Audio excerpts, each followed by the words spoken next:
बच्चों ये है एक्सरसाइज 4.1 का क्वेश्चन नंबर सेकंड का फर्स्ट क्वेश्चन है इवैल्यूएट द डिटरमिनेंट। तो ये आपको डिटरमिनेंट दिया है बच्चों और इसका आपको वैल्यू बताना है।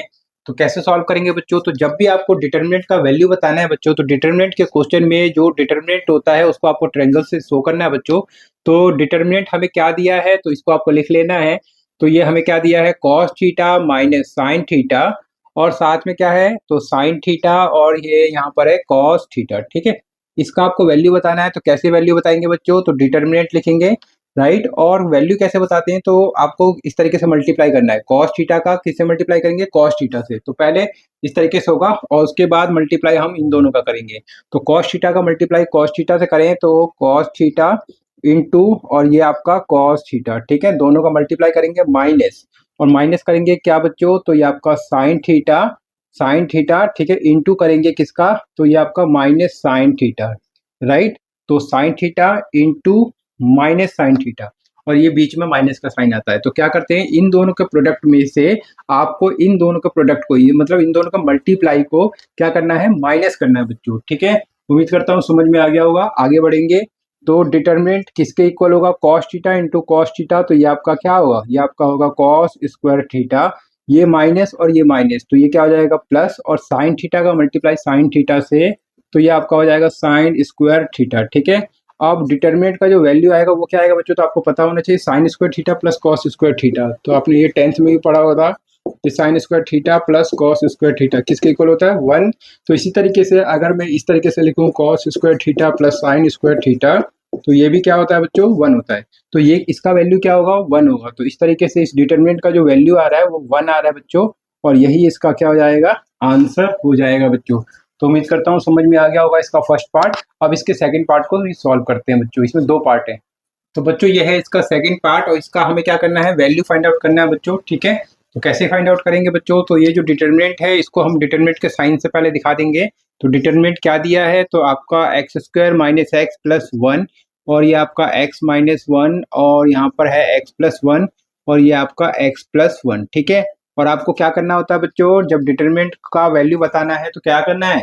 आपको इस तरीके से मल्टीप्लाई करना है, क्रॉस मल्टीप्लाई। ठीक है, और इस तरीके से क्रॉस मल्टीप्लाई। तो इसका पहले हम करेंगे, तो x square minus x plus 1 का मल्टीप्लाई करेंगे एक्स प्लस 1 से। तो आपको क्या करना है बच्चों? तो x square minus x plus 1 का हम मल्टीप्लाई करेंगे एक्स प्लस 1 से।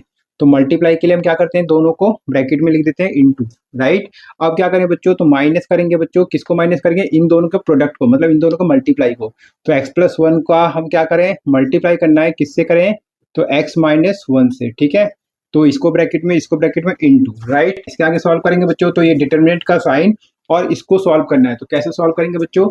तो यहाँ पर आपको एक आइडेंटिटी पता होना चाहिए बच्चों कि क्या है, कि आइडेंटिटी होता है ए क्यूब प्लस बी क्यूब। तो ये किसके इक्वल होता है बच्चों? तो ए प्लस बी, और क्या होता है? ए स्क्वायर माइनस का ए बी और प्लस का बी स्क्वायर।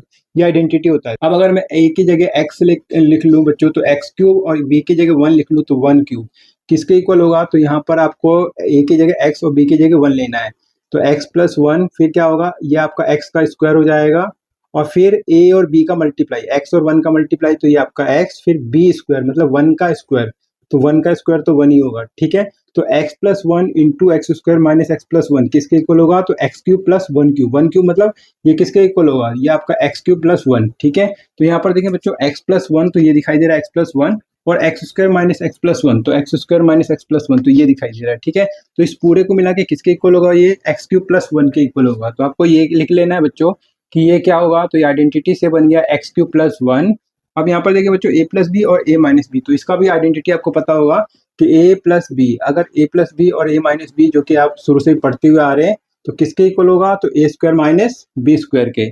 तो हम क्या करें इसको? तो A square minus B square use करेंगे बच्चों। तो आपका ए स्क्वायर मतलब एक्स का स्क्वायर, और माइनस बी स्क्वायर मतलब 1 का स्क्वायर। ठीक है, और ये आपका यहाँ पे माइनस साइन है बच्चों, तो इसको आपको ब्रैकेट में लिखना है। क्यों? क्योंकि ये माइनस का साइन से इसका क्या होगा? अंदर वाले का सबका मल्टीप्लाई होगा। ठीक है, अब आपको क्या करना है बच्चों? यहाँ पर आपने जो 2 आइडेंटिटी यूज किया है इसको आप साइड में मेंशन कर दीजिए कि ए क्यूब प्लस बी क्यूब क्या था? तो ये था आपका ए प्लस बी, साथ में आपका A square minus A B plus का बी स्क्वायर, राइट।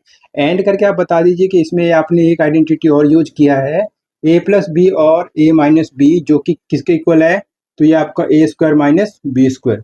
और ये आप साइड में मेंशन कर दीजिए बच्चों इस तरीके से, ताकि एग्जामिनर को समझ में आ जाए कि आप क्या कर रहे हैं, ठीक है, कैसे आपने इस स्टेप को लिखा है बच्चों। तो उम्मीद करता हूँ समझ में आ रहा होगा। आगे बढ़ेंगे बच्चों, ये डिटर्मिनेंट का साइन और ये क्या होगा एक्स क्यूब प्लस 1, यहाँ सॉल्व करेंगे बच्चों तो ये माइनस का एक्स स्क्वायर, माइनस और माइनस प्लस, और 1 स्क्वायर तो 1 ही होगा, तो आपको ऐसे ही लिखना है बच्चों। फिर आपको डिटर्मिनेंट ये क्या आएगा सॉल्व करके, तो आपका एक्स क्यूब माइनस का एक्स स्क्वायर और ये प्लस 1 और ये प्लस 1, तो ये आपका होगा प्लस का 2, ठीक है। तो इस तरीके से इस डिटर्मिनेंट का जो वैल्यू आएगा वो यही होगा और यही हो जाएगा इसका आंसर बच्चों। तो उम्मीद करता हूँ बच्चों बहुत आसानी से इसका सेकंड पार्ट भी आपको समझ में आ गया होगा, कोई भी डाउट नहीं रहा होगा बच्चों।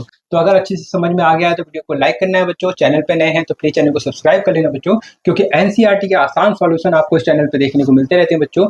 तो प्लीज चैनल को सब्सक्राइब कर लीजिए और चैनल से जुड़ जाइए। मिलते हैं नेक्स्ट वीडियो में बच्चों, अपने वीडियो को वॉच किया इसके लिए आप सभी का बहुत बहुत धन्यवाद बच्चों।